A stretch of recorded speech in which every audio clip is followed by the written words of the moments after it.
தூத்துக்குடியில் பசுமை ஹைட்ரஜன் முன்னோடி திட்டத்தினை மத்திய துறைமுகங்கள் மற்றும் கப்பல் போக்குவரத்து துறை அமைச்சர் சர்பானந்த சோனோவால் இன்று தொடங்கி வைத்தார்.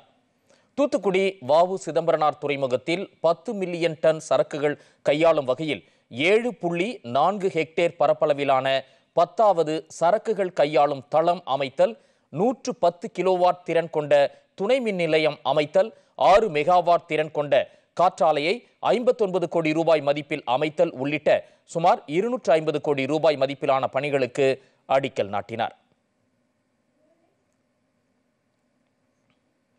முன்னதாக அவர் துறைமுக வளாகத்தில் மரக்கன்றுகளை நட்டு வைத்தார்.